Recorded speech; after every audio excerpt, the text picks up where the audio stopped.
Welcome back to Impact Theory. As we dive into part 2, Sam Harris and I confront the urgent matters of systemic racism, Trump, the problem with the right, and rehash an old beef he had with me and Konstantin Kissin's position. Let's get back into it.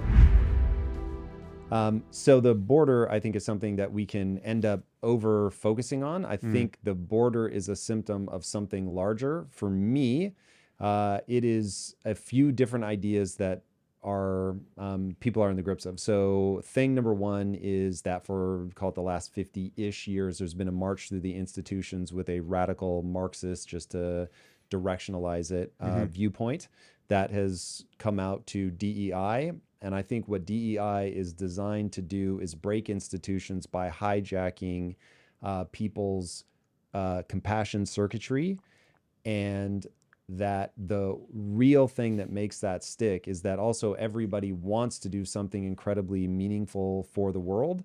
And so you have people that have a pretty cynical desire. They're driven by will to power. And so their cynical desire is, oh, I can break this institution. I can tear it down. I can do my good thing in the world by convincing people to make their contribution to the world by just absolutely obliterating power dynamics. And that ultimately this is a game of power being played, but the sort of ground troops, I think, oftentimes really do have wonderful motives, are motivated by compassion. They really want to help. Does that feel accurate, or do you think I'm oversimplifying or missing something? Yeah, I agree with that. I think certainly most people, most of the time, have reasonably good intentions. I mean, incentives are a lot. I mean, people can be relied upon to get pushed around by what's in their self-interest, right? So if you're going to make windfall profits going down one path, even if that path seems ethically suspect, it's going to take a very high integrity person to resist those incentives.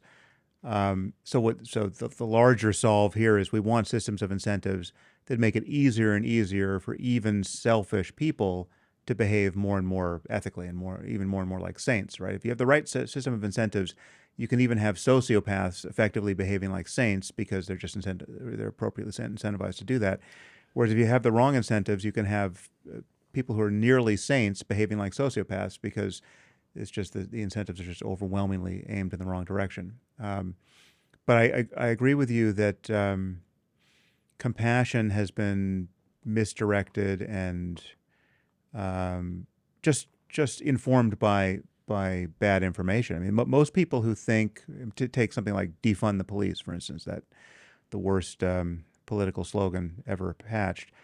The people who were in favor of defunding the police, I'm sure 100% of them genuinely thought, and probably still think, that there is an epidemic of racist police violence aimed at the black community, and that the way to address that compassionately is to have fewer cops on the streets, right? Like the real risk to young black men is that they're going to get killed by cops, right?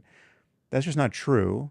The real risk to young black men or other young black men, this is just established beyond any possibility of doubt by the actual statistics on crime and violence in American society.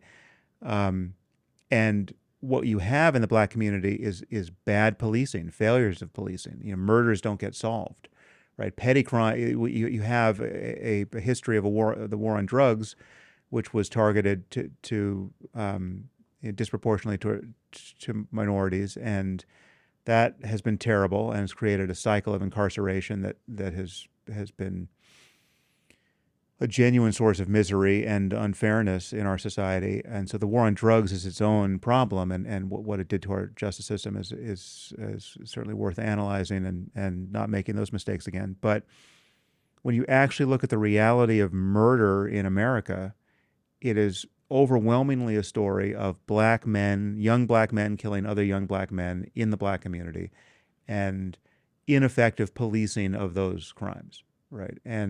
But so, even on that, and this is one of the areas where I feel like people aren't having they're not arguing at the right level. So I don't think anything you said is untrue, though people will certainly debate that. But compassion is going to follow you here as well. So when you say white cops just really aren't the problem. The stats bear that out. Immediately, they're going to have an emotional reaction. They being activists that are trying to make life better for young black men. And so they look at that and say, okay, well, it sounds, Sam, like you're trying to say that there isn't a problem. And even if, Sam, Well, I am literally saying there isn't the problem they think exists simply does not exist. Right, To the best of our knowledge, it exists. I'm not saying there's no racist cops out there. I mean, yes, but that is a rounding error on the problem of correct, lethal violence against let me the black land the community. plane about what happens to this part of the audience when they hear you. What they're thinking in their minds is, sure, but the reason that black on black violence is the real concern, even if I concede that point, is that they've grown up in a racist system. So of course, that's going to be a problem. And what I'm saying is, you said earlier, it's very hard to convince people to change their mind. And I think the reason for that is what I call frame of reference. When somebody has a frame of reference, they're wearing what I call whole life beer goggles. It just distorts wildly everything that you see, but you're actually seeing it. So you're looking at it and you actually see that this is a problem of systemic racism. That's why my neighborhood is terrible. That's why black on black violence is there. And so anybody that denies that is just part of the systemic racist problem, which is why I don't even necessarily think they're being manipulative when they say anybody that denies this is just racist, plain and simple. Whether there's the whole concept of I don't need another black face, I need another black voice, right? So that even if somebody who is black is saying that this just isn't true, the stats don't bear it out, they're going to get attacked as well, because what they're not addressing is the worldview that says this isn't their fault. And that anybody that's being oppressed, anybody that's starting, certainly poverty is just such an easy way to see somebody being crushed by some unseen hand. You just go, anybody being crushed, it isn't their fault. And therefore, I'm looking for an external problem. I am not saying, hey, even though this isn't your fault that you're growing up in poverty, clearly it's not your fault. You were just born into it, bad luck, but only you can do something about it. That's where the collision has to happen, where it's like, I get it. This isn't their fault. Poverty is a cycle that people are just born into, but the only way out is for that individual to do a thing. Well, they may need help. I mean, I think we simply don't know what the perfect social policy is to eradicate inequality in our society. I think we should be. I mean, two things are true simultaneously. I think it's foolish to imagine that there will be no inequality, and I think it's even foolish to imagine that we want a society with zero inequality. I mean, there's something about inequality that is probably useful in a variety of ways. But you've already moved on. And but just let me just lay on the point. A certain degree of inequality should be it's right to play on our compassion circuits. It should be intolerable to us. If we have people starving to death in America, that's just a level of dysfunction we have to figure out some way to correct. We don't have people starving to death in America, and that's one measure of how much better life is in a society like ours than it is elsewhere in the world. But we want the floor to keep, as we produce more and more wealth, we want some of that wealth to continue to raise the floor beneath which no one is going to fall in our society. So even the poorest person in our society is much less poor than they are in sub-Saharan Africa, and much less poor than anyone was 100 years ago. And that's good. That's progress. And I think we do not want to live in a society where you have a Gini coefficient like in Brazil, where it becomes just rational for rich people to live with, in gated compounds with razor wire across the top, because there's just so much crime out on the sidewalk for obvious reasons, because the people are desperately poor and they're not figuring out anything else creative to do with their lives but to rob people richer than themselves.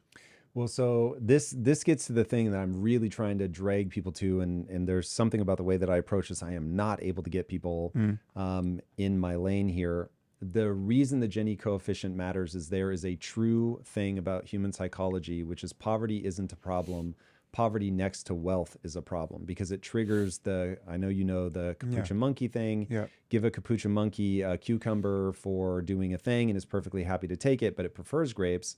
So if you give its neighbor a grape for the same task, the capuchin monkey getting the cucumber goes fucking ballistic, yanking on their cage, throwing the cucumber back at the person. I mean, it's absolutely just funny, if I'm honest, just watching it happen because you recognize the truth of that in yourself as a human.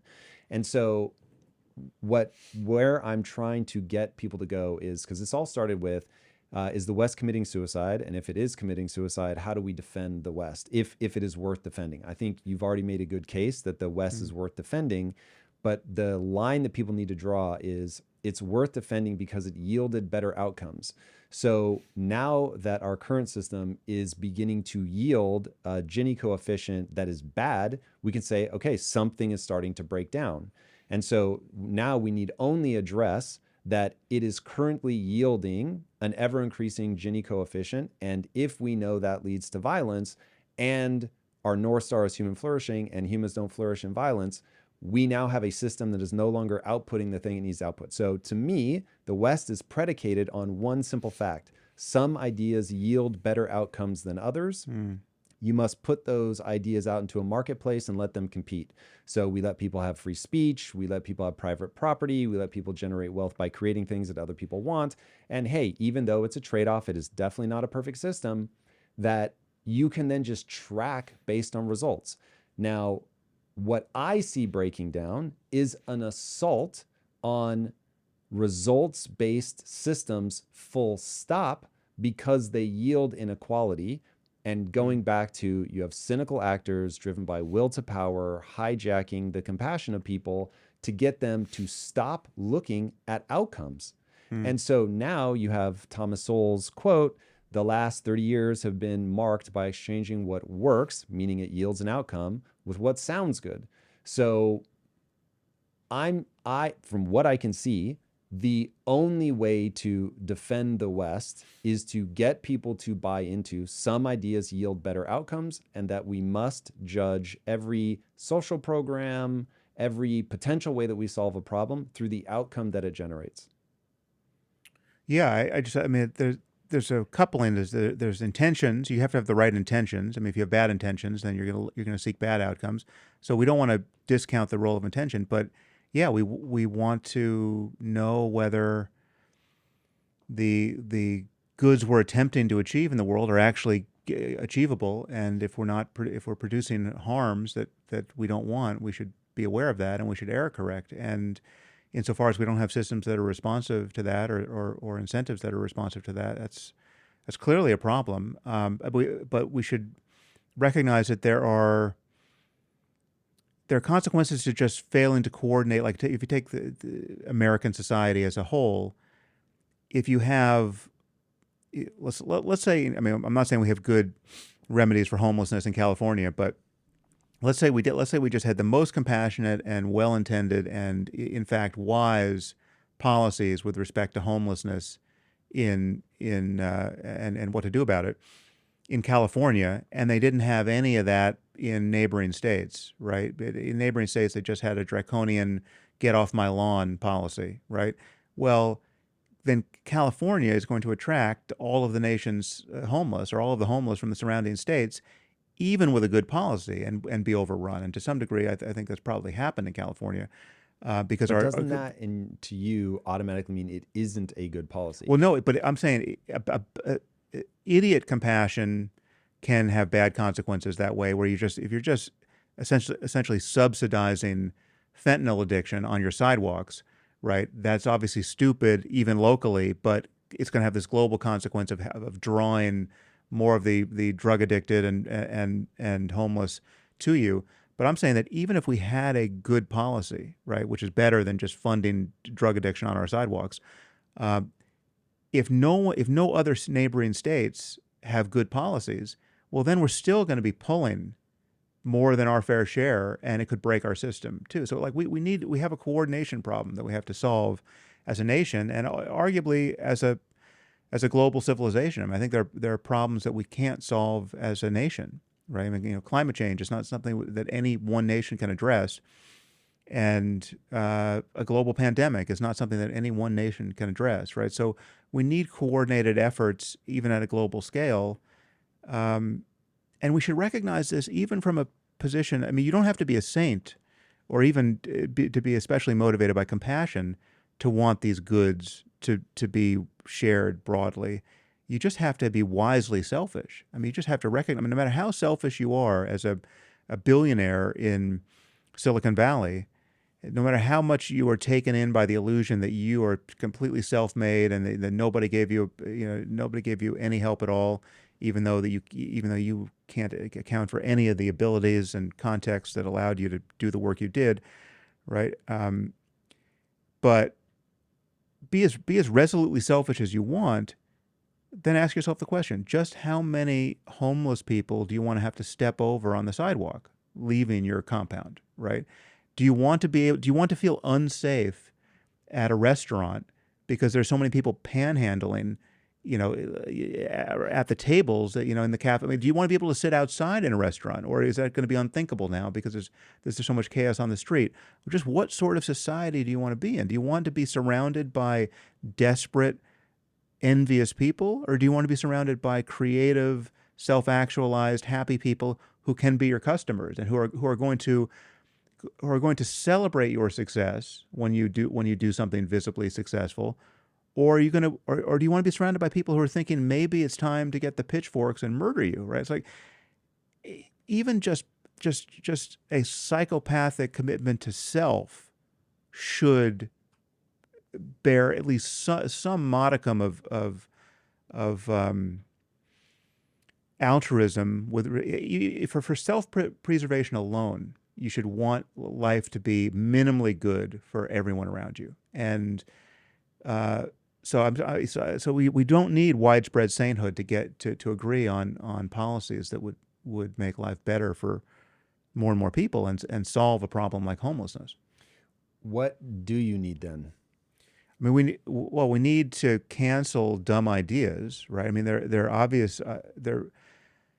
So, for instance, our default is in America that in public space we've got freedom of assembly, right? You should be able to. You are free to be on the sidewalk, right? It's a public space. You're not trespassing. It's not a private space.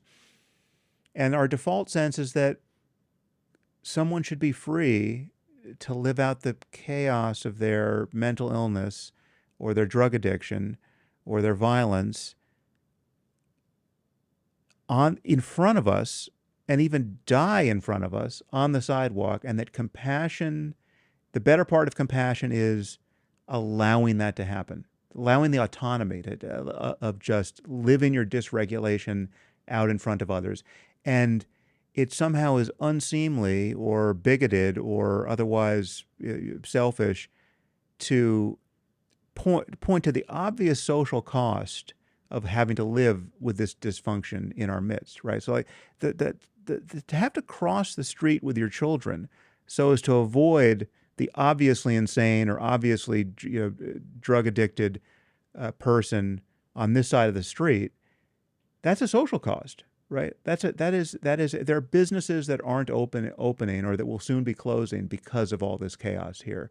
There are parts of town that you're not going to want, you as a parent are not going to want to go to or have your kids go to.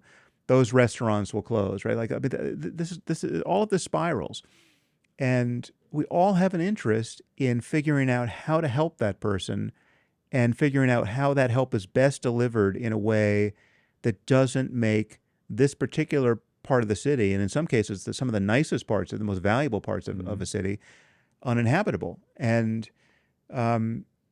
so we need policies that. So in this specific case, we need a policy that allows you to take someone off the sidewalk, and a recognition that the really compassionate thing to do is to intrude into their lives and get them the help they need at a place where it can be delivered, not on the sidewalk in front of a department store.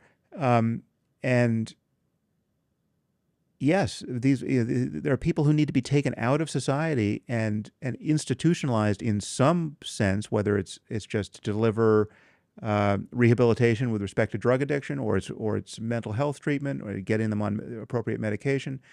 There are better and worse ways to do this. There's no perfect way to do any of this. But why don't we get these policies? Well, because so at the first cut, you have people who have a very confused notion of compassion, which is it is to intrude upon this person, to move them off the sidewalk, to move them out of your nice neighborhood, to be concerned in the first place about your nice neighborhood. For you, rich guy, to care about crossing the street with your kids, right? All of that is white privilege and gentrification and completely uninteresting from an ethical perspective. Like that is some species of selfish evil. Does that to be feel concerned like about that. a trick that has been played on people, or is that just accidental? Did that come from a good place? How did that narrative get started? Well, it's easy to see how, if you have a very class-based view of everything, and you resent certain parts of, if you resent areas of town becoming gentrified and rents going up, and it becoming harder to live in those areas because rents have gotten higher. Like if that whole process seems dystopian to you in principle, well, then you're going to have then you're going to say, well, all of this is a consequence of the rich people getting what they want and extracting it from this part of society, right? We wouldn't have this homelessness problem in the first place if housing was just more affordable. That may be true in a few cases, some percentage of cases. It's not true across the board. I mean, so much of the homeless problem is a problem of substance abuse and mental illness, right? It's not just that rents are too high. But insofar as building more housing, affordable housing is the remedy, we should do that. But we have to recognize it's not the remedy across the board, and we in California can't become a sanctuary for the entire country's homeless problem. So it requires a coordinated effort across states. But you have to dissect each moment of moral confusion that is a blocker to an actually compassionate and effective policy. And the first one here is people have a right. That person who's lying in his own vomit in front of the J. Crew store on the mall has just as much a right to be there as you do to go shopping there, right? And if you own J. Crew, well, you're just some rich guy who is worried about your retail business, and that's a completely superficial concern compared to the real human emergency of this person's life, on the sidewalk.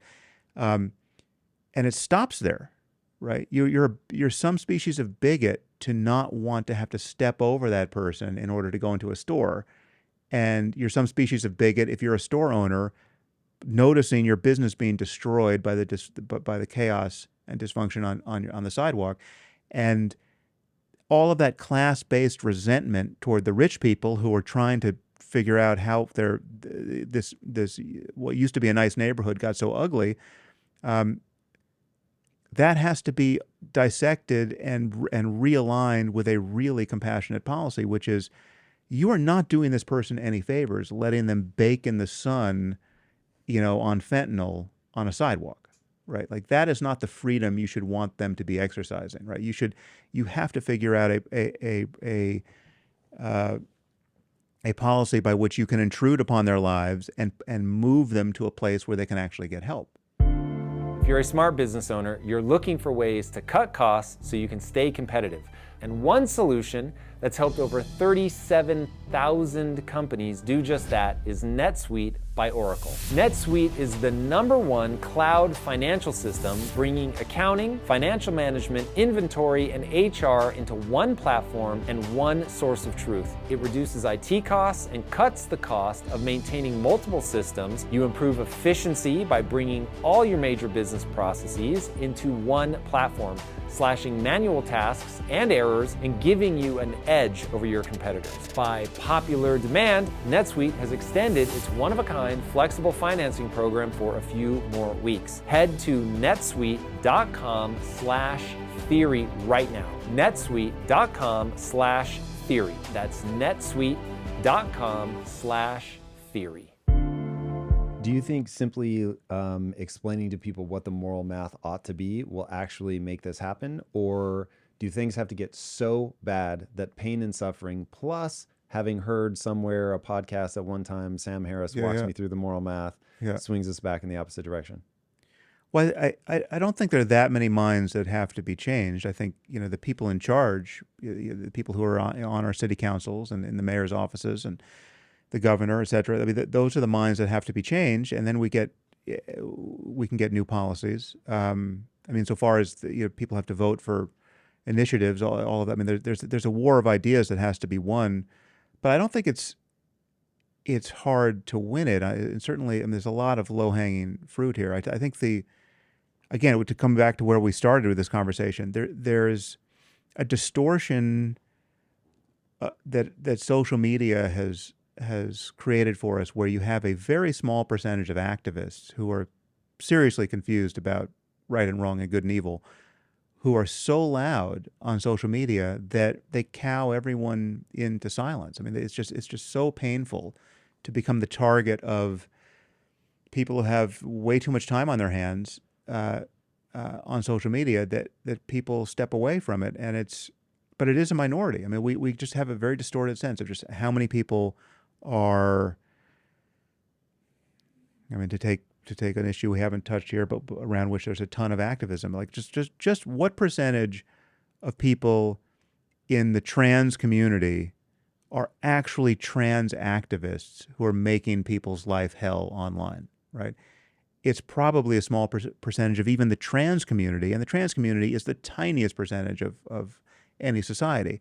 And so you have not a lot of people just going scorched earth, online, and it's such that, I mean, it becomes a national political priority if you're a Democrat to figure out just what's your policy on the whole trans thing, as though it's like it's right up there with, like, a civilizational collision with China and Russia and Iran. It's like we got that here, and then pretty much at the same level we've got trans athletes and trans bathrooms, and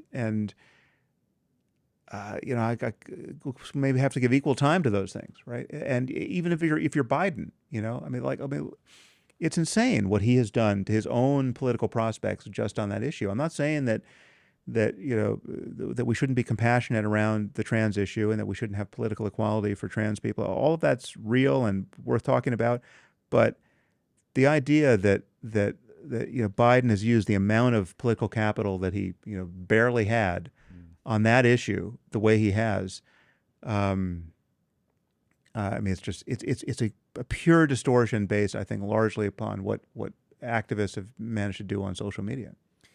Look, there's a concept in finance about debt cycles, and that there's no escaping the debt cycle. And they don't take the exact amount of time, but there's 6 stages that people move through. You start by reshuffling all the debt, usually through just blood, death, turmoil. You start building from the ground up in this really great society that has not tripped into overaccumulating debt yet, has not had the inflationary practice of printing money. And you just basically march your way towards the 6th phase, which is total collapse because you've overprinted the money, you get hyperinflation, right. Your debt is just unimaginably high, and the only way to discharge that is through bloodletting. And so people war and fight, and they just say, okay, Jesus, we're just going to let go of the old debt and start anew. And that's your cycle. You go over and over. I don't want the following statement to be true, but I worry that it might be, that the good men, hard times, like that whole cycle is just a cycle, and we have to go through it. And that my earlier statement about there just has to be enough pain where your daughter gets attacked by a crackhead on your doorstep, and now enough people have that kind of experience that they just don't care whether they sound PC or not. They're just like, nope, this isn't going to happen anymore. To your earlier point about if the Democrats don't protect the border, then fascists will. Like, at some point, people have just had enough, and they're going to stand up and they're going to take this back. And you get this violent swinging of the pendulum. I would much prefer that people can be persuaded with ideas, but when I look at the world, I just in the face of you saying there's only a few people that have to have their minds changed, and I'm like, Mm. you've been out here for 20 years yelling into the wind. Yeah. And I have certainly been influenced by your ideas, but it doesn't seem like the right people are. It seems instead that people are breaking off into different states, and people are leaving California, going to Texas, going to Florida, if they don't want to put up with this kind of thing, which is not, in my estimation, the ideal scenario. So do you think that it just, there's a better way to present these ideas and we really will win at that level, or not? Well, I do worry about that kind of pendulum swing, and us just kind of losing our patience and losing our cool, and suddenly becoming way more callous than we are, just because we are swinging back. We're swinging away from some, some very silly policies, and their bad consequences. I think. I mean, again, I've mentioned this a couple of times, but it's just worth keeping in mind. There is this massive problem of preference falsification, it is seeming like many more people agree with the fringes than do, and the silence of the majority is being misread as agreement, or at least just or certainly not disagreement, and whereas it really is just silence. And in many cases, I mean, I know this firsthand. There are many people who agree with me on my edgiest opinions and just would never say anything in public. I mean, they're so grateful that I'm out here saying the things I'm saying so that they don't have to, but they don't see the consequence of their silence in their lane, whatever that lane is, because it seems like, in most cases, it seems like mere acquiescence to the crazy opinions that they're happy I'm criticizing, right? So, like, I mean, what you said about DEI, right? I mean, until yesterday, to be against DEI in any way, really, I mean, to do anything other than celebrate it as, finally we've arrived, is to be racist.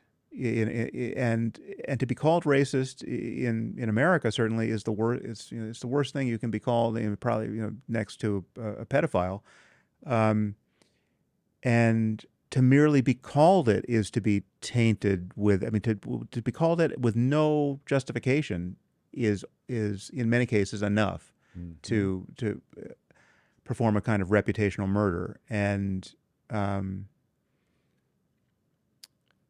that's just, we have to grow out of that. We have to. So if you really want equality, if you really want to embrace MLK's vision of valuing people based on the content of their character, and get past the superficial differences between people like skin color, you have to hold to that, right? And you can't overcorrect into this Ibrahim Kendi anti-racist, i.e. reversed racist attitude, which is white people are bad and it's completely legitimate to harm their interests preferentially, because as a way of correcting for all the history of inequality in our society.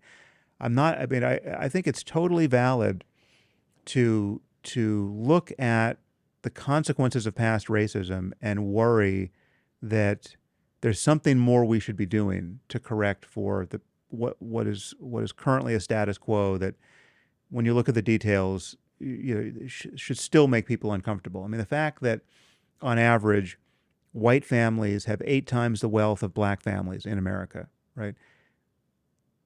To whatever degree past racism is the reason why that's the case, that is a legacy that nobody should be happy about. And it's completely understandable that there are people who look at that and say, okay, well, we should pay reparations, right? That's the way to solve this problem. Now, I happen to think it's the wrong way to solve the problem. If you want to hear someone with standing on this topic talk about it, you can listen to John McWhorter and Glenn Lowry. They've kind of dissected why they think this would be a disaster.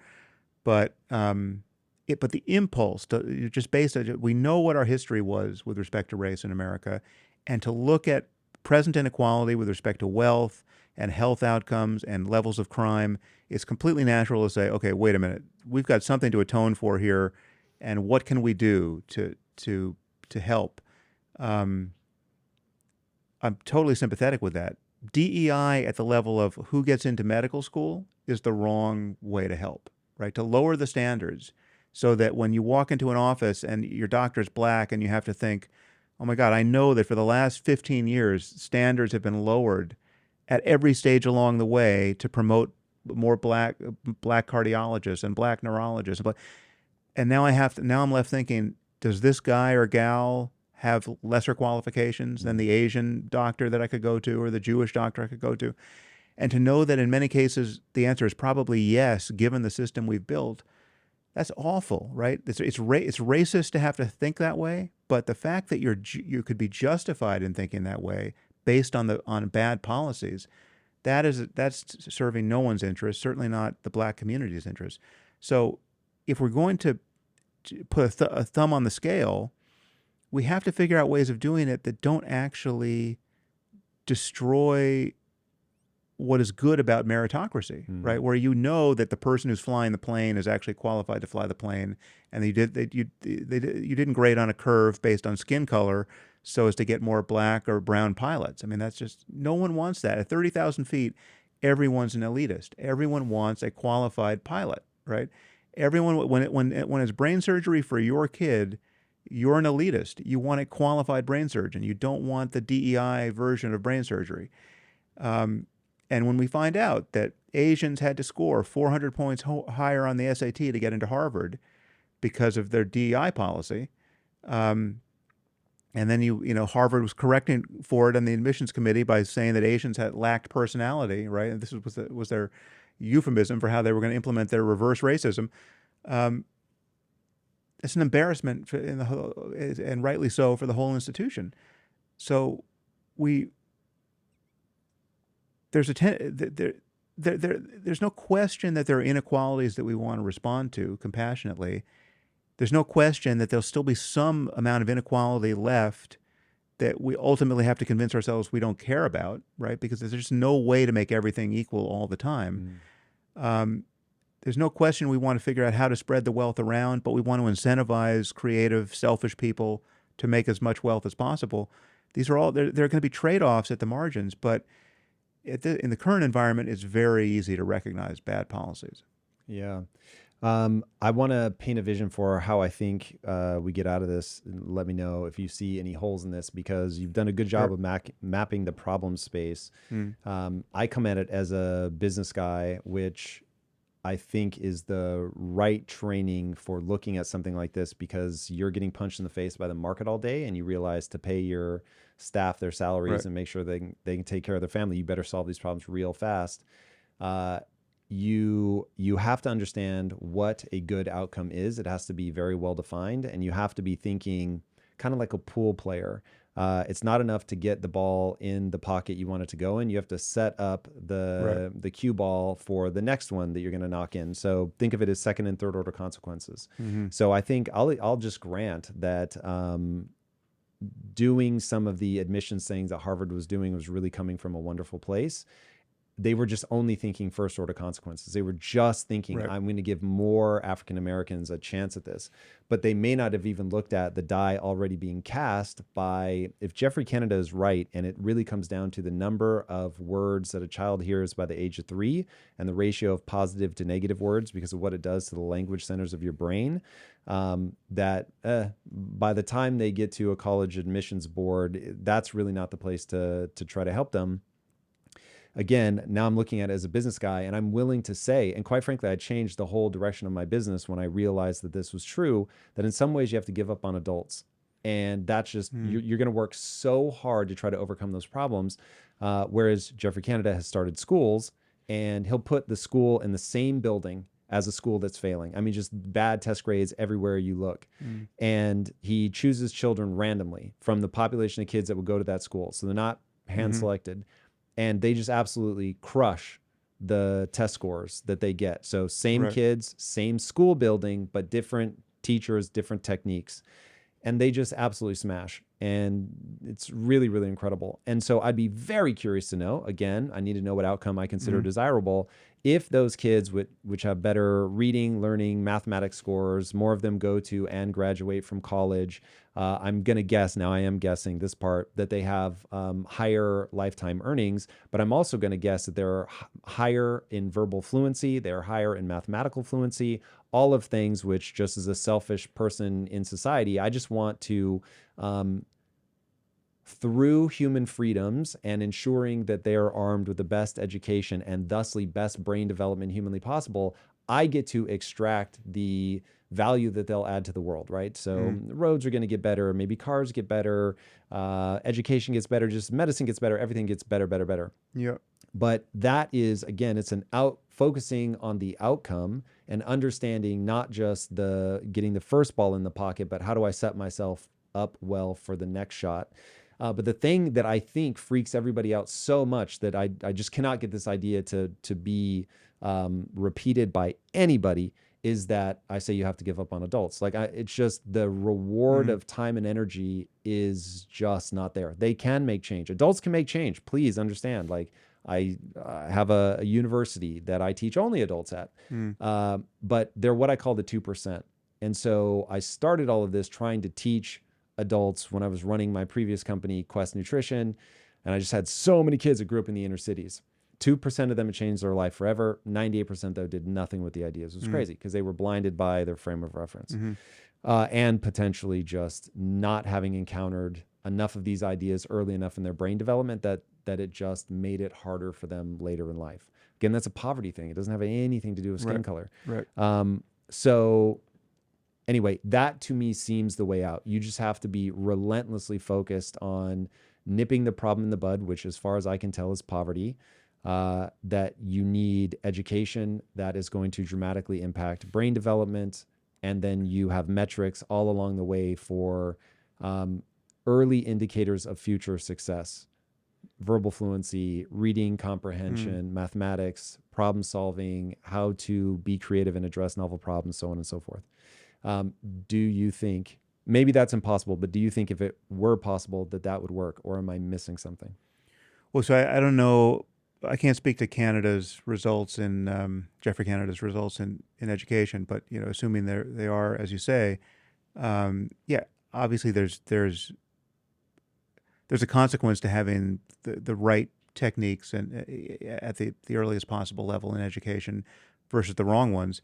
And we want good teachers and we want good methodologies. And insofar as we know how to implement all that, we should do it. And I think we should prioritize it at a level that's far beyond what we do. I mean, it's amazing that being a primary school teacher is a very low status job compared to all the other jobs on offer, and it pays badly. It attracts people who couldn't. I mean, you're not choosing between going into aerospace engineering or teaching kindergarten, right? I mean, like that. It's the educational track that would get you there is different. It's just it should be a much higher value job. How we educate our kids, and it's quite possible we haven't figured out we certainly haven't figured out how to use technology so as to make that a better process than, I mean, if COVID taught us anything, just getting more iPads into the system is not improving things.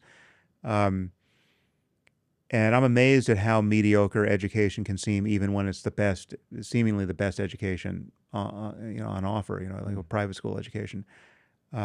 So much of it seems to be just warehousing kids. It's like the real problem that's being solved is the parents have to go to work every day. We have to get these kids up earlier in the day than they can, physiologically, they can even begin to pay attention, because the parents have to leave the house at that hour, to get to work. And so we have these bleary-eyed kids getting warehoused in with nice laptops in private schools that cost $50,000 a year, and it's much worse, obviously, in bad public schools, and yet even bad public schools cost whatever it is, $17,000 a year per student in California, I think, something like that. There's an insane level of bureaucracy around it, so there's just a a reaming out of the system we have to do, and a lot of change we need to make to do it. But I agree with you that we want to prioritize the changes we can effectively make. I don't think we can give up on adults, but we, in terms of how we weight our resources, yeah. I mean, if you can radically change a person's life at age 6 in a way that you absolutely can't at age 16, well then, yeah, we need to be driving toward the earlier interventions. And then we have to do whatever we can do for older kids and adults, because, again, self-interest alone should make you want to not have to confront the stark chaos and violence of a totally dysregulated life right outside your office or the restaurant you've gone to with your kids, or your home. I just don't think it works because the compassion circuit is too easy to hijack. When you were talking earlier, I took a note that said they just have better bumper stickers. So compassion, people on the left, like it's just way easier to say that we need to take care of these people, and that, think about how much of the things that you have, if you grew up in a good family, middle class, that really is privilege. And did you really do anything to earn it? And by the way, neither of us believe in free will. So it's like, really, did I earn any of this? No, because this is essentially billiard balls bouncing around. However, the reason that I stay trying to push these ideas out is that regardless of whether free will exists or not, we do respond to encountering ideas. I mean, we're systems that can be influenced at every stage. Exactly. All right. On that note, I actually owe you a public apology. So you had come on my show. So I had seen the trigonometry clip that you did that went crazy viral, and I watched it.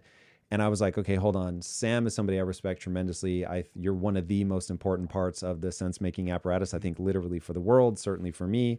And I'm seeing people, again, use memes to just be like, oh, we don't have to pay attention to Sam. Now, to your point about selfishly, that's just from where I'm standing. That's a terrible thing for the world. So I wanted to go in and really understand it. And so I came up with a breakdown of what I thought you were saying. And you and I discussed it. And then Konstantin and I discussed it. And then much to my dismay, you name checked both Konstantin and I in a later podcast where you're like, I'm no longer going to try to explain myself to people because people just cannot understand me. And you said, look, I think Tom and Konstantin are good guys. I'm in the communication business full time, but I've admitted that I can't correct someone's misperception of whatever they thought I said, and I'm no longer going to try. Yeah, it's a pretty forlorn position to have arrived at, but understandably, it's obviously one I can't totally hold to. But yeah, I mean, that was a moment of just, I mean, it was kind of comic despair, because I realized that, like, I had spoken to both of you independently for something like 3 hours on that topic, and still you both seemed to be converging on what I viewed as a misunderstanding of my actual position.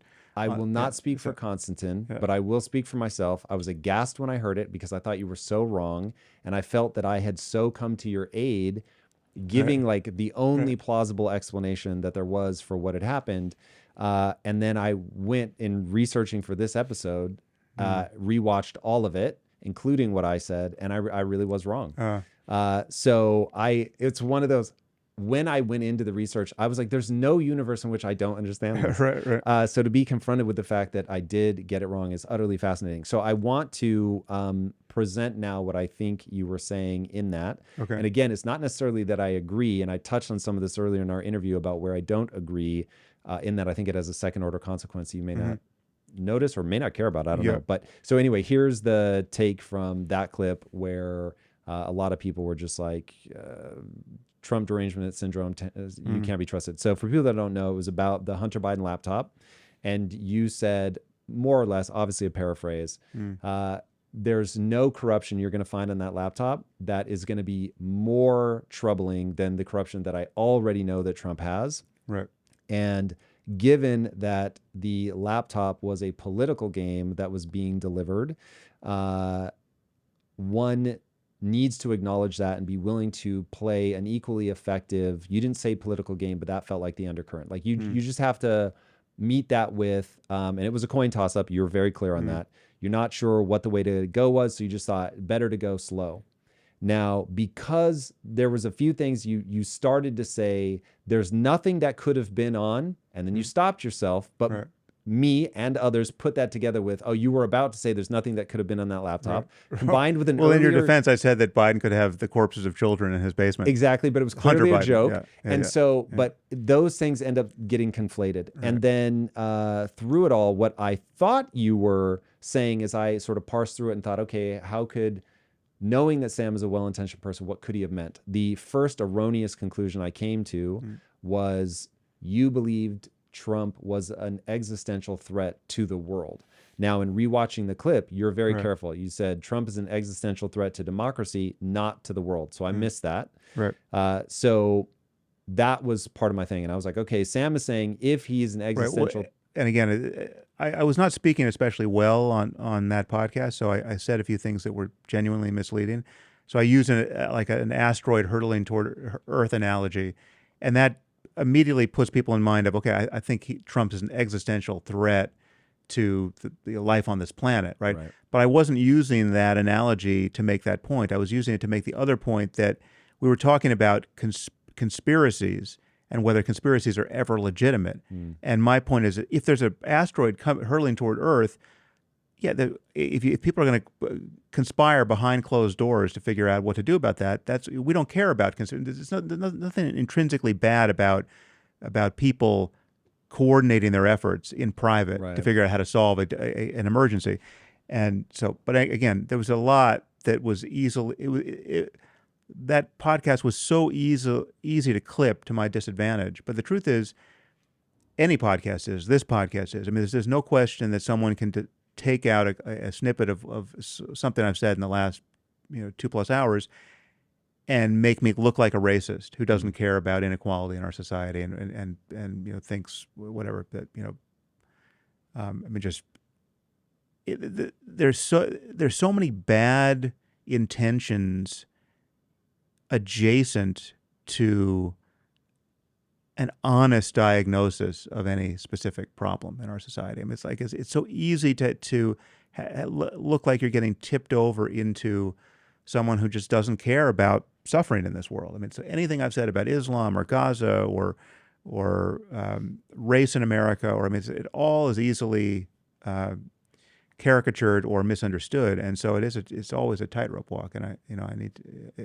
can only be as careful as I can be in talking about it. But in that case, it sounded like to the naive ear, and that this clip was engineered to produce that effect. It sounded like I was saying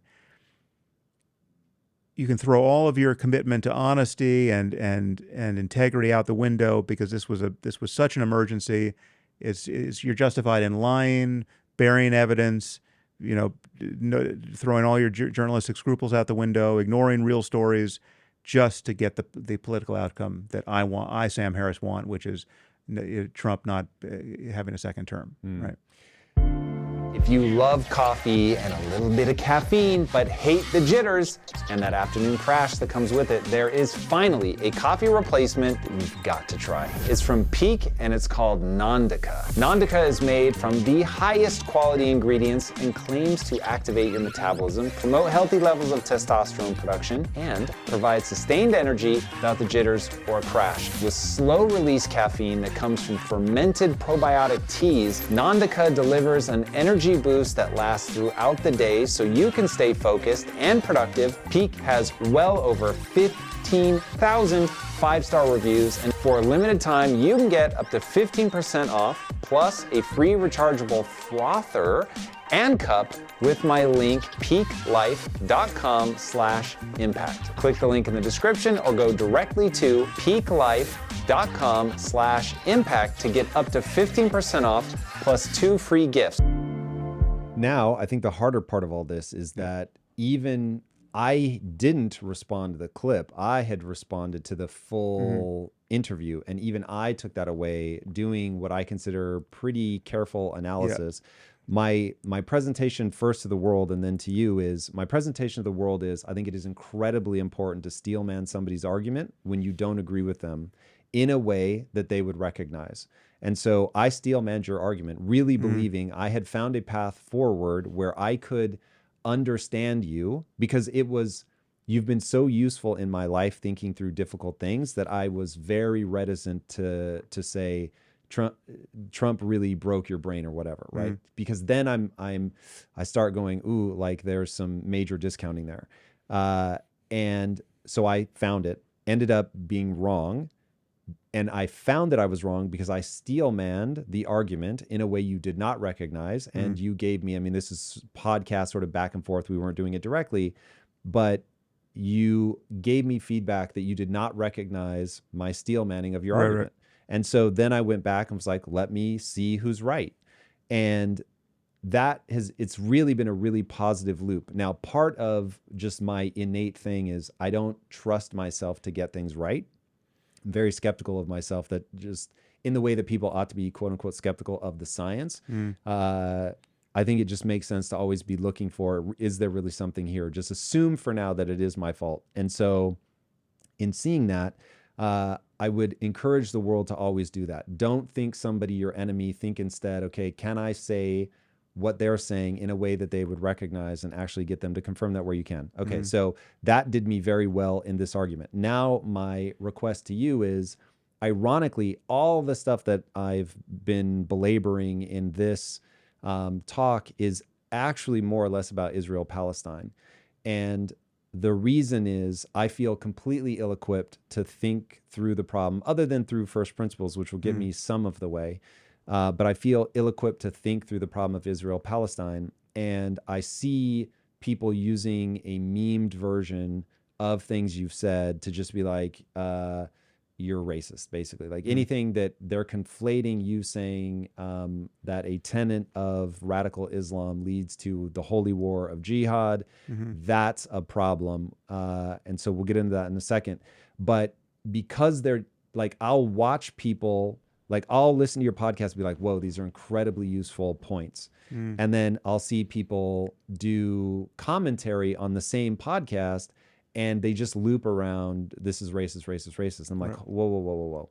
And so because they'll often bring up that sequence of people misunderstanding, I'm putting together you saying, I'm no longer going to care if people understand. I'm just going to put my ideas out. And then what comes. Unfortunately, what comes is that because it's impossible to detect all the ways that somebody can misunderstand something, that your ideas will get distorted more and more over time, and more people will just reject somebody who's good at thinking through these problems. Okay, so ultimately my request there is, hopefully you see by pointing out that somebody well-intentioned really didn't understand you, that they went and did the work and now can represent your thinking in a way that you recognize. Yeah. Well, I appreciate that. Thank you. For sure. Yeah. And then now we can talk about why I think that, and we don't necessarily need to go into this super deep. We can just say we agree to disagree. But what I hope you take away from this is merely that some people can be reached. So here is where I disagree with the statement that you're making. Now we're back to Hunter Biden laptop or Israel Hunter Biden laptop, okay. which I will thumbnail sketch, and please tell me if this does not sound right. I will thumbnail sketch to what I said a moment ago, which is there wasn't going to be anything on that laptop that proves corruption beyond what you already know Trump has. Trump is an existential threat to democracy. Joe Biden is not. When somebody is using political gamesmanship, and I think this is what you're referring to when you talk about an out in the open conspiracy, you're not trying to hide that you believe that Biden is the right person to get elected. And so you would never lie. That crosses a line for you. You were clear on that. You said that.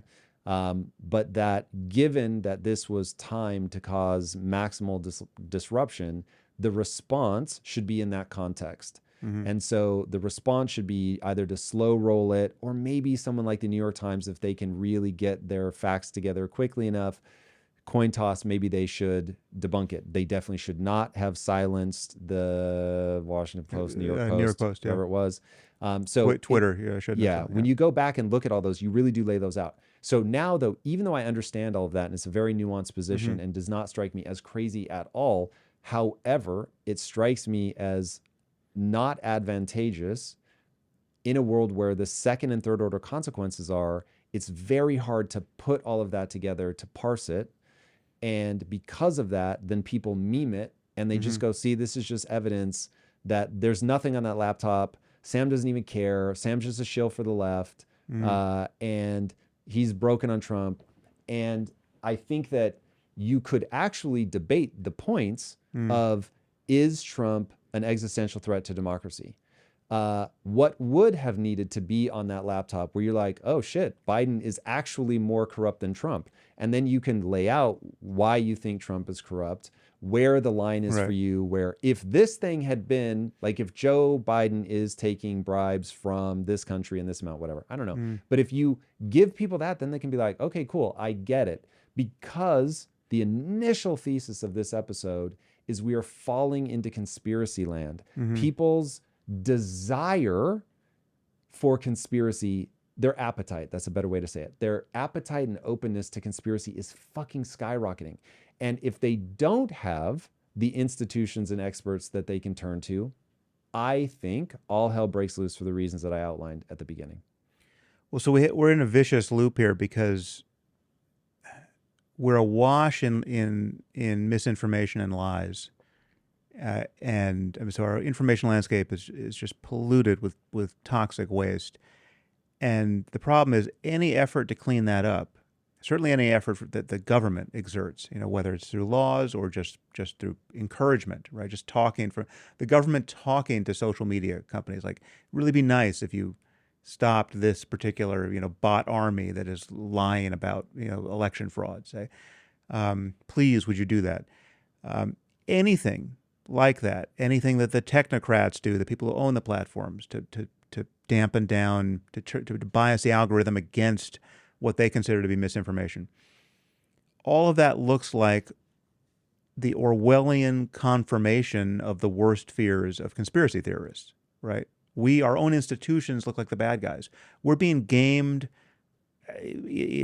moment by moment by China and Russia and Iran and who knows who else. We're being, our youth is just being preferentially misinformed by TikTok, and they think, to take the one case, that the IDF is guilty of genocide in Gaza, right? And that meme spreads to the ends of the earth. You've got billions of people for the first time recognizing how awful war is, but this is a moment for which they blame the Jews for everything. So you got anti-Semitism skyrocketing.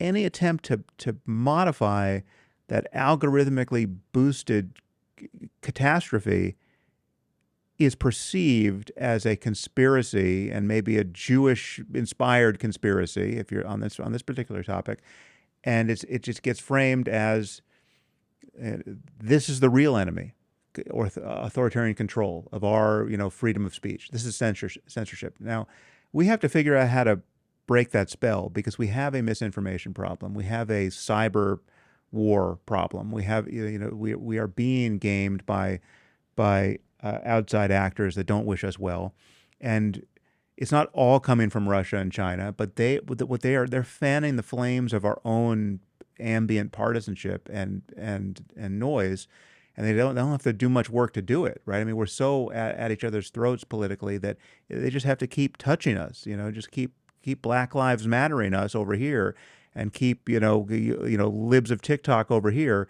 and we're we can't recognize one another, right? And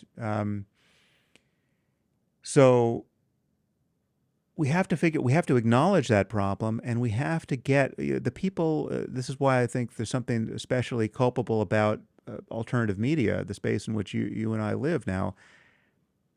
The appetite in alternative media most of the time is for the contrarian, anti-establishment take on everything, right? It's the, in the worst case, it's the Alex Jonesification of everything. This is where Brett Weinstein, I think, has been part of the problem. He's been captured by this, conspiratorial take on more or less everything, and whether the fault is him or the fault is his audience, or whether it's a folie à deux there, it's part of this problem, and so we have to figure out how to reboot from there somehow. And then, to come back to the Hunter Biden laptop story for a moment, it's just, for me, it was very simple. It was not that I think Trump is an existential risk to all of humanity or that he's Orange Hitler. It's that here we had a sitting president who would not commit to a peaceful transfer of power. That, for me, was such a shocking violation of our political norms, and just like a guard, like the main guardrail on the viability of our democracy, right? It's like, I'm not even sure what to put before that. I mean, it's like the rule of law is the most important thing. The following the Constitution is the most important thing. But this particular law, right, like that we're going to abide by a legal election and transfer power peacefully, is, maybe there's something in front of it, but it's,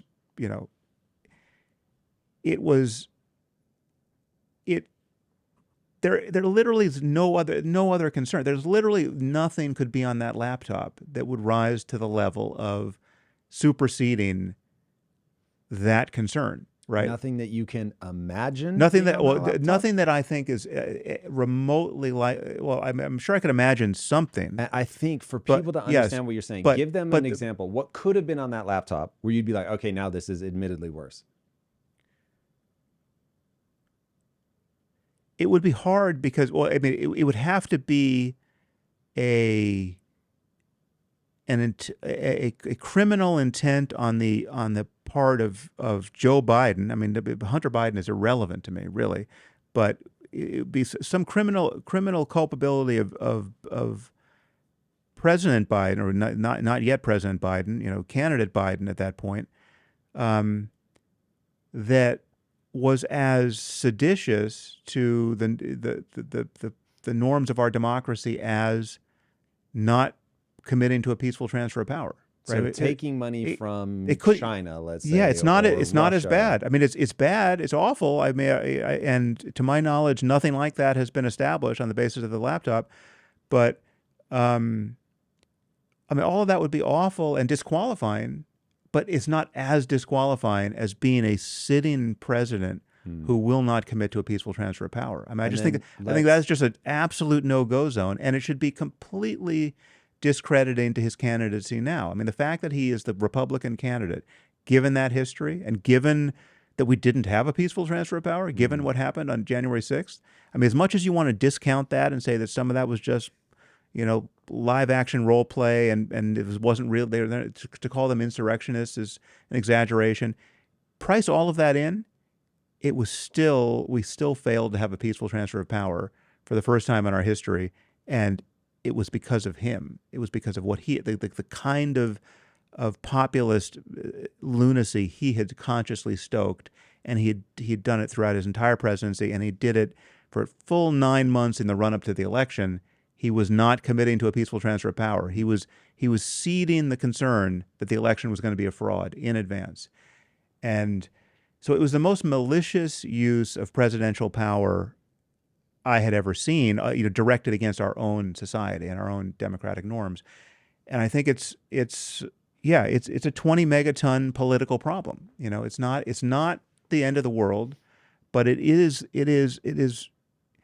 potentially the end of our democracy. I mean, if we have a president who will not leave, and we have a constitutional crisis that we cannot solve, if Mike Pence and half a dozen other people had behaved differently on that day, I don't know where we would be, right? I mean, like, who would have sent in the troops to get Trump out of power when he's still the president, who's not giving up power and calling the election a fraud, and his vice president isn't confirming the electors, right? Because he's created a perfect personality cult under him.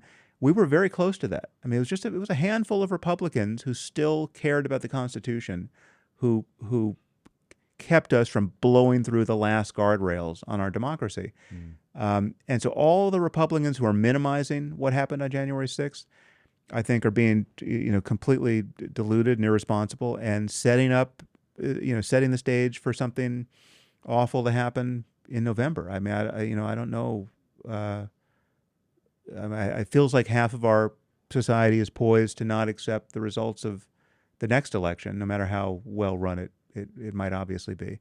And let me just step back. I think it's disastrous that Biden is the candidate. I think it's just been a colossal malpractice on the part of the Democrats to leave us in this position that we're running a obviously moribund candidate, against a former president who has showed his commitment to violating our most important political norms. There's one thing you said earlier that I just want to close the loop on, because certain points are very easy to knock down. So, like this allegation that my criticism of Islam has anything to do with racism it's absolutely easy to see that is a logical fallacy. First, everything I say about Islam, and even everything I say about Muslims as people, which I'm never really talking about, I'm always talking about ideas and their consequences. But even if I was just going to talk about Muslims as people, Muslims exist in 100 countries, and many of them are white like me, right? So it has got nothing to do with race, right? It's like, and conversely, I have said again and again and again that I think some of the most important people in the world, and the first people I would bring to the front of the line for immigration in our society, are genuinely liberal Muslims and secular Muslims, and above all, ex-Muslims, right? Ex-Muslims for me are just like superheroes, because they know exactly what the problem is. And so you take someone who was born in Pakistan and who speaks Urdu, take someone who was born in Iran and speaks Farsi, you take someone who was born in Egypt and speaks Arabic, and they are ex-Muslims. There's no one I want more in our society than those people, because we have a problem. We have to inoculate the Muslim community against religious extremism. And there's nobody better to do that than the people who know exactly how bad religious extremism is. And the ex-Muslims know it better than anyone, and have taken great personal risks to announce themselves as having disavowed that ideology. If you hold those two statements together, you understand it's logically impossible to make the allegation of racism in anything I say about Islam. It's a non sequitur. It's got nothing to do with race. Yeah, no, that one I will agree with. We may want to come back to how it gets memeified. I don't know on that one, though, if it matters. But I do want to close the loop on the laptop just by putting forth what I know I can speak for myself. This is what I would want. And I think that I represent a lot of other people when I say what I would have wanted from you in that moment, since I count myself as one of the people that just grows more conspiratorially minded by the day. And I'm trying to resist that gravitational pull. But when I encounter you encountering that laptop, I want you to do the emergency podcast, go live for 18 hours, like whatever it takes, and go through and say, let's pretend, because to your point, it doesn't seem like anything just like absolutely outrageous has ever been pinned down off the laptop. But let's say that it had been, and it was extraordinary. But still, for you, fell below the threshold of Trump is going to destroy democracy. And just say, here are the things that he's done. These are absolutely horrible things. This is gross mismanagement of the Democratic caucus, whatever it's called, for party, for making him the candidate. But the reality is, I think that this is way worse than anything that the things that Trump is doing, namely that he's refusing to peacefully transfer power. That could be the end of our democracy. That, to me, isn't just slightly more important than this obviously horrible shit over here. And therefore, I just want to go over and over and over this so that everybody has the information that they need. And I trust you, dear people of these great United States, to make the decision for yourself. But the thing is, I know you can't trust the people to make that decision rationally. And that's why people twig out. Yeah, but they're just wrong. I mean, listen. I mean, we just know there's just enough known about cognitive bias that we know that. I mean, there's something called the illusory truth effect, which is even if you're repeating a story, the more you repeat a story, even if you're repeating it for the purpose of debunking it, the mere repetition effect of it gets lodged in people's memory as there was something about that story that was true, right? Even if it's a complete debunking, right? So knowing that it's not, you're not serving the interests of the public by saying, listen, I'm just, sunlight's the best disinfectant. We're just going to talk about it for 4 hours on Joe Rogan's podcast in front of 40 million people. We're debunking it, but we know that, I mean, in this case, it's never going to be a perfect debunking. In fact, there's just going to be awful stuff there that might be lured. It could be analogous to showing a picture of a dead baby pulled out of rubble, and knowing that this is so inflammatory that literally 100% of people seeing it will their gut reaction will be, there is no earthly justification for that ever. Anything that produces that is evil, right? Oh, the IDF produced that? Well, the IDF is evil, right? That is just the human moral imagination in one of its failure modes, right? Like, we know we are psychologically ill-equipped, and I know my audience or any audience is psychologically ill-equipped, and I am ill-equipped if I'm a member of that audience to process certain things in a way so as to get the right punchline, especially when the clock is ticking in the middle of what is, a kind of political emergency, which is, again, a sitting president who's not committing to a peaceful transfer of power, and we're talking about a few percentage points, right, in the election. And again, we had the example of what happened to Hillary Clinton the year before, when James Comey said, just out of an abundance of scrupulosity, I'm going to just revisit this whole email server concern. There's a lot of emails here. You're not going to be able to read them in time. I mean, we've only got 2 weeks, and I'm going to hit you with 40,000 emails here. But let's talk about it. I trust the American people to decide about these emails that refer to pizza parlors, and half of America is going to think that this is code for a pedophile rape cult, right? No, I know that half of America is predisposed to think that there could be a pedophile rape cult in the basement of a pizza parlor that doesn't have a basement, right? I mean, that's the country we live in. We have to be honest about that. I know that, and yes, it's just, and again, when I think it matters, I ignore all of the liabilities I just spoke about. I know that some significant percentage of any audience, perhaps yours, will hear half of what I say about Islam and half of what I say about race in America, or half of what I say on any other polarizing topic, and think, okay, that guy's a racist asshole, or that guy's a neocon, warmonger, or whatever it is. And I know they're going to miss the point. I know it's impossible to speak carefully enough, or at full enough, comprehensively enough, so as to close every loophole that people want to rush through to malign you and hate you and distort your message. And it's just, it goes with the territory. But I just think we have to be aware that there is often a liability in just even having the conversation. Like the wrong message is going to be delivered at scale just because we're choosing to talk about that topic at that moment. And so that's like the first editorial decision can be, let's just wait on that. Let's talk about that in a month, right? I mean, I haven't talked about the trans topic very much, just because I think while it seems politically super important, it affects a tiny number of people, and there's way too much brain damage that comes with that topic. It's just like you have a crazy level of activism in proportion to the size of the problem, right? And it's just not worth it. It's not worth weighing in on any side of it. I mean, I'm comfortable with my attitude toward it. I feel nothing but compassion for people who really have gender dysphoria, and I think they should get all the help they want and need, and we should have political equality for them.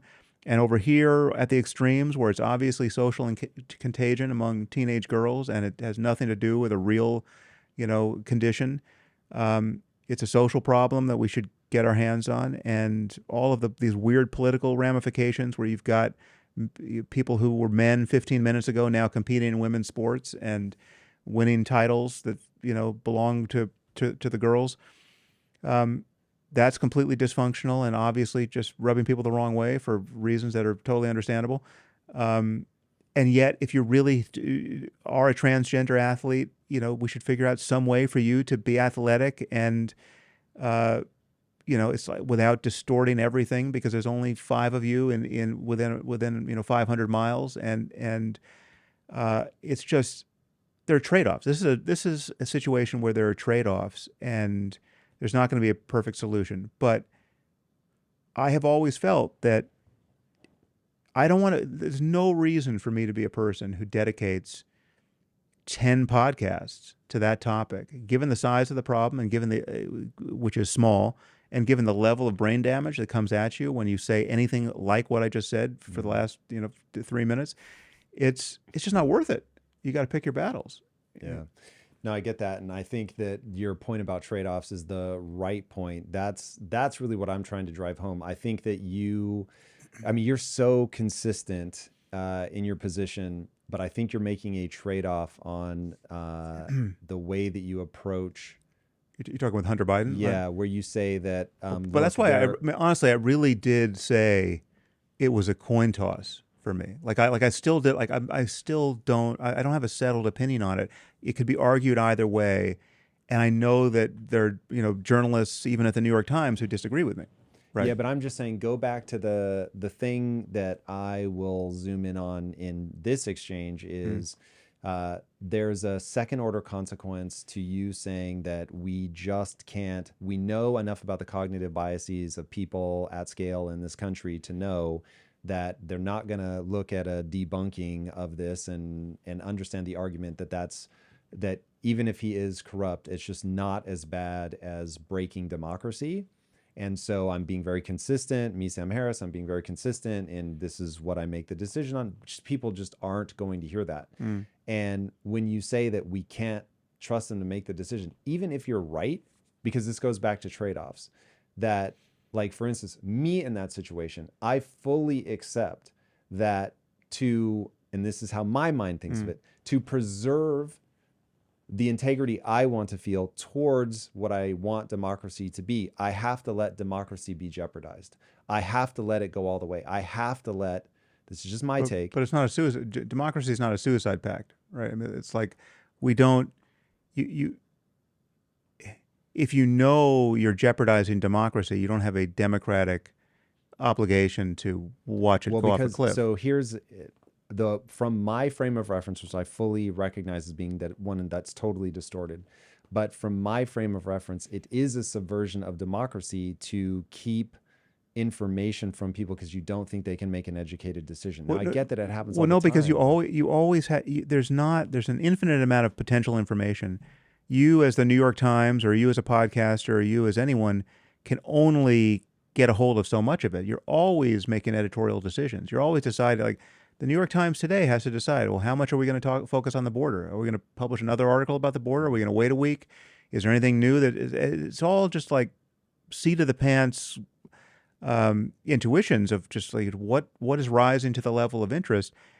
With Hunter Biden's laptop, when it appeared, how it appeared, what the optics of its appearing, it certainly looked like it should have been Russian misinformation. I mean, why on earth would there be a laptop just sitting in a random computer store that happened to be Hunter Biden's, right? It was easy to see. It was all the biases against it being legitimate seemed completely legitimate, and worse still, there just wasn't that much. There wasn't enough for a very calculated reason. We weren't given enough time to really do due diligence on it. I mean, I don't know how much information was in there, but it was just thousands upon thousands of, emails and texts and documents, and that was engineered to be that way, right? So I mean, you just Rudy Giuliani was wearing his cynicism and malice on his sleeve in how this was presented. It was just like, I know this is you've only got 10 days to figure this out, and I know that there's just a blizzard of weirdness in here, and once you open this box, it's just going to be so lurid, and we're going to be looking at naked photos of crackhead Hunter, and it's going to be massively embarrassing and so salacious that it's going to suck up all the oxygen, right? So it's all we're going to be talking about. Do you really want a president whose son is sniffing blow off of a hooker? And it's like we know that we have a society. We know that we have a machinery of click-based journalism that's not going to be able to help itself from focusing on that. And we know that we have a society wherein the optics are often everything. I mean, it's like we know that, in a presidential debate, it has nothing to do with who's got the better policies or can demonstrate better knowledge of what's actually happening in the world. We know that if one person is just more charismatic and gets a few laughs, that person's going to win the debate for 90% of America, right? And so knowing that, it sort of matters. Like, what is it even worth having it? If you have a malicious con man who's just funny and charismatic, which is basically what we have in the person of Trump, is a debate even a good idea? It's worth asking whether a debate is good. I mean, I happen to think the fact that Biden wants to debate him is just a sign of the desperation of the Biden campaign. But otherwise, it's probably a bad idea. Right, and but this is not a matter of violating the norms of democracy. I mean, people can get whatever information they want, but no one's going to pass a law to say that Rudy Giuliani couldn't leak Hunter Biden's laptop. Giuliani's not going to get thrown in prison for. This is not a violation of anyone's free speech. The New York Times can just make the editorial decision.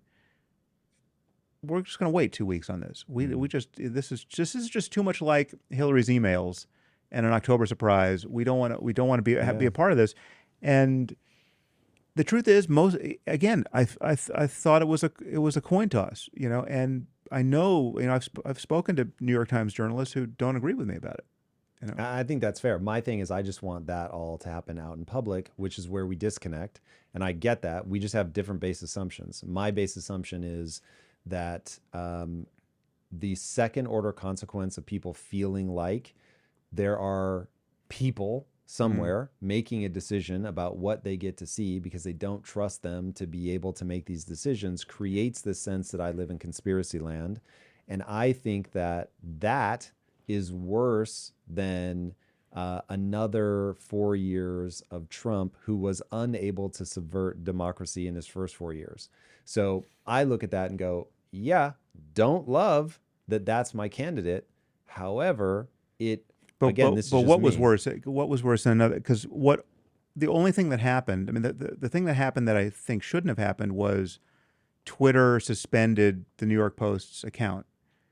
But short of that, if Twitter hadn't done that, and the New York Post ran with the story, but the New York Times didn't, that's worse than having Trump win an election he wasn't going to win, but for the airing of a laptop story, which still seems like a non-story to me. I mean, like I know there are people who are deep in the weeds of that laptop who think there's a lot of interesting stuff in there, but literally nothing of real importance has emerged from that laptop and gotten into my newsfeed. This just comes down to how do we read the value of certain things. So for me, the whole idea of the consent of the governed, that's super important. The idea that things that I'm not being knowingly manipulated, that once people feel like they're being knowingly manipulated, even though they are and always have been. But you're always being it's not a matter of knowing.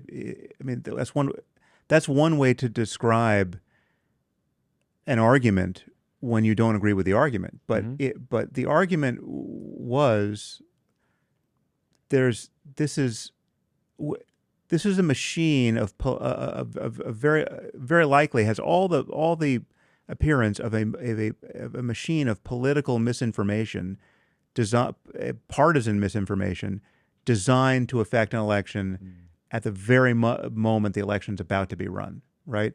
And the question is, do we collaborate naively with this, or do we just wait?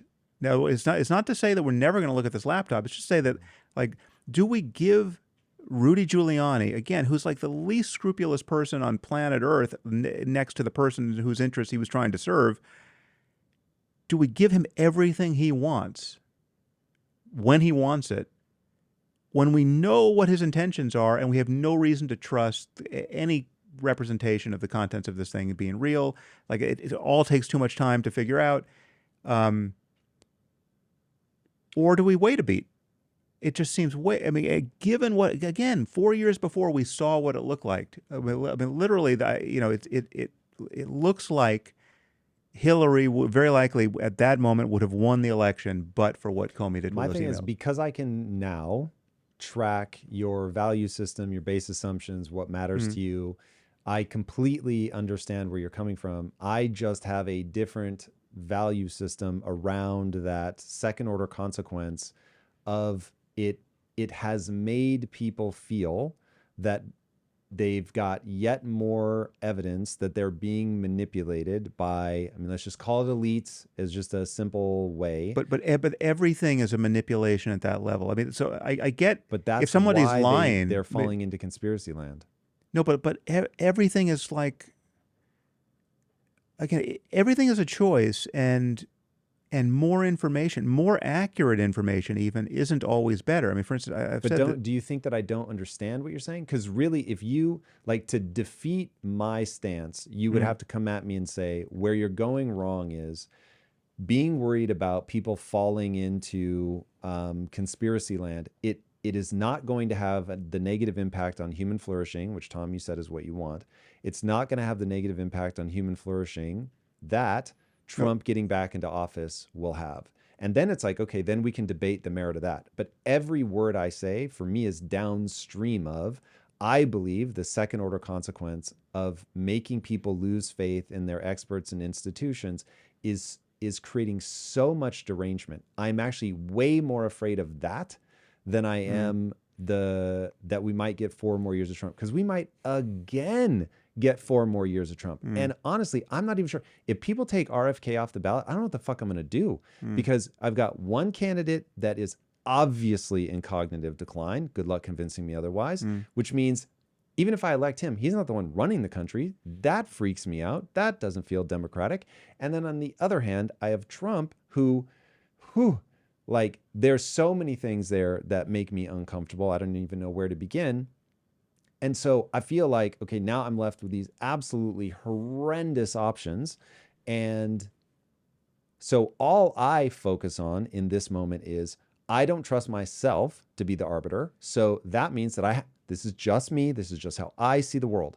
I don't think that we can make that anyone ought to make the decision, even though it is clearly a malicious thing that's being done by them to very much try to make sure that their candidate wins. I see that with eyes wide open. So October surprise, totally get what they're doing. It's a total manipulation. But the only thing with my worldview that I think is a bigger mistake is to do a thing that makes people lose more fucking trust in their institutions. Because to me, that moment feels exactly like the, hey, everybody, don't wear masks because they don't work, but by the way, save them for our healthcare professionals. It's just like things like that make me go, this is all a big fucking lie. This is fucking crazy. And so you're turning me, a by nature rule follower, into somebody who's just pushing back against everything. And I think continuing to push people like me farther into thinking everybody's fucking lying to them and being paranoid and being like, is this all a conspiracy? That is the more unwise. Yeah, well, so to be clear, I never thought that lying was part of the ethical response. Like, so, yeah, so you've been very clear about that. Never lies. And the noble lie, in my view, always backfires, or virtually always backfires. And I want to remind people you've been very clear about that, 1,000%. Yeah. So, and it would entail no lying. It would just entail. It could just be, we're working on the story. Remember and that right now I am zoomed in on one comment that you made, which is you said, knowing the cognitive biases of people at large, we cannot simply present this, combat it with logic, and expect that it won't influence. Well, like here's another example that's just relevant for my personal life. I mean, it's like, so I put myself among the people in this regard. So if I have to take a medication for some health condition, and my doctor recommends it. My doctor, who I trust, I found this doctor, and I've settled on this doctor because I trust him. He recommends it. He's done it with all his patients, and it's important that I do it, right? How much time am I going to spend looking at the possible side effects? Am I going to really get into the fine print? And am I going to go online and seek out the bulletin boards where people for the last 10 years have been complaining about how this drug ruined their lives? And I know that it's, as scrupulously as you present that information, it is so hard to appropriately respond to it, because in certain cases, depending on who you are, the mere idea of certain possible side effects is enough to make you feel like, fuck, it's just, I know I'm a bad judge of probability, and I know it's only, it's less than 1% of people who had this thing, but I'm going to feel so stupid if I'm one of those people. And it's just not worth it. So I'm not going to take the drug, right? And understanding all of this about myself, in many cases, I mean, in certain cases, obviously I look at what's possible, but in other cases, I think it's just not worth it. Like, I don't actually even need those facts. If I start feeling worse taking the drug, well, then maybe I'll look at what the side effects are. But I don't actually need to engineer the nocebo effect for myself. I mean, the placebo effect is a very real thing. And the nocebo effect, the negative placebo effect, is also a real thing, and so you tell people, listen, this drug is great, but you might start feeling weak and nauseated, and your workouts might not be as good, and what percentage of people are going to actually start feeling that way, and it's just pure nocebo effect, right? It's going to be a high percentage. So knowing that about the human mind, it's totally rational to say, listen, I'm going to bet on the fact that if this drug if we have institutions that I can trust, and this is why it's important to have institutions we can trust. If we have a drug approval process that I can trust, if we have an FDA I can trust, if I know that this thing has been run, I mean, in certain cases, you have tens of millions of people who have taken this drug before you, right? If I can trust that, if I can trust the clinical experience of my doctor, I'm going to outsource my moment-to-moment intuitions about whether I should be taking this drug to all of that, collective intelligence, and place a bet that I'm not one of these statistical outliers whose head falls off when I take this pill. I'm someone who's actually going to take it, and it's actually going to have its intended effect, which is to mitigate the illness that I've been suffering that sent me to the doctor in the first place. And that's totally rational. Now, for some people, that might sound like, okay, you're just, that's the ostrich strategy. You're burying your head in the sand. But the reality is there's a consequence to being the sort of person who goes down the rabbit hole and just studies side effects and horror stories for everything. And literally you can do it for everything. And you'd be paralyzed. If you weighted everything with the same emotional intensity, you would be paralyzed. I mean, something like 7,000 people die every year. This used to be the case. I don't know if it's perhaps the number has grown. I think it was, the internet will correct me if I'm wrong. It was something like 7,000 people die every year in America from non-steroidal anti-inflammatories like Advil, ibuprofen. I take Advil all the time, right? If I get migraine headaches, I take Advil. Advil works, right? It's how much time should I spend thinking that? I mean, I know there's possible GI problems with taking Advil, but so Sam, the analogy, at least for me, is very clear. But the thing I want to make sure that we draw a straight line to is given that I think that that's a completely rational way to do a lot of things in life, and all of us are going to make a balance of, okay, am I just going to trust that big connective tissue blob of things that have other people taking it, testing, FDA, all of it. And just to finally close the loop on that, I mean, just imagine the analogy of me deciding to have a whole series of podcasts on all the people who've been killed by non-steroidal anti-inflammatories, and to interview the widow of the guy who just took 2 Advil, the first time he even took Advil, and he just died outright on a vacation. Those people exist, I'm sure, right? And I could talk to them, and I could make this my hobby horse. Like 7,000 people a year, every year, are dying. It's even one death is unacceptable. Look at this kid that I'm from Gaza. That's unacceptable. We're worried about 7,000 kids in Gaza who died because of the IDF, and we're calling it a genocide. I'm telling you that 7,000 Americans are going to die from Advil this year. This is an unacknowledged genocide, right? It'd be completely delusional use of my time. It's obviously I'm not tempted to do it, but so much of what we're doing in alternative media is analogous to that sort of thing. You can amplify the noise into some, or find some tiny signal that seems like the most important one, and amplify it, and disregard all of the other noise you're amplifying in the process. And it just strikes me as irresponsible. I hear that.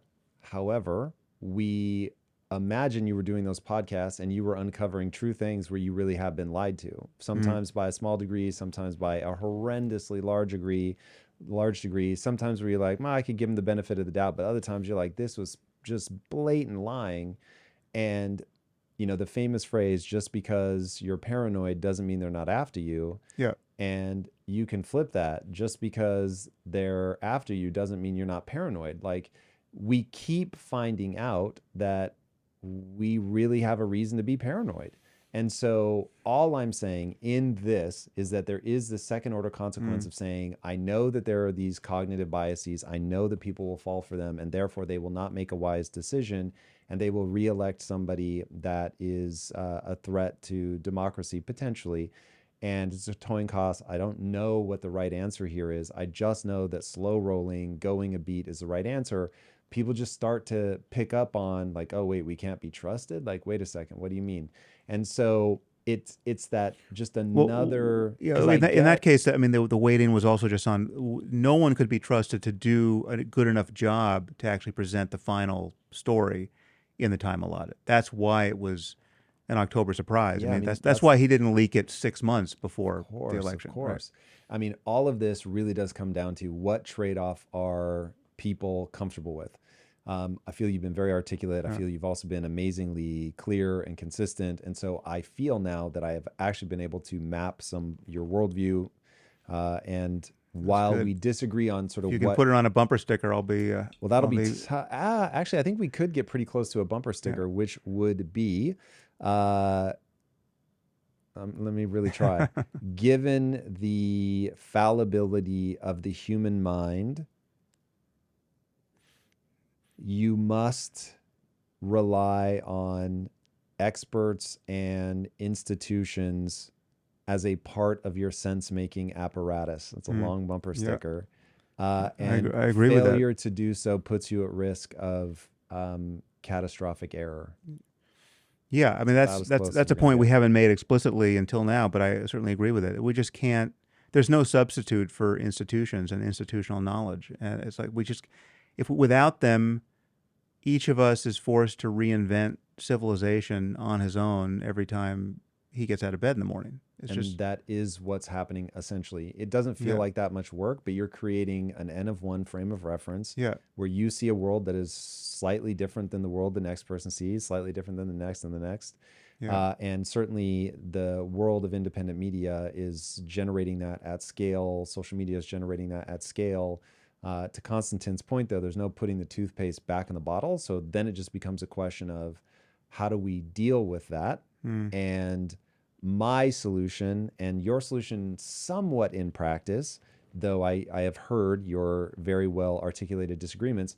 Mine is you just have to put all the ideas, even the crazy ones, if they have a sufficient amount of popularity on the table and debate the merits. And then whatever comes. And that terrifies me because I see us racing in a direction that I think is just really horrible for human flourishing. But I just come back to the world gets to be whatever the world wants to be.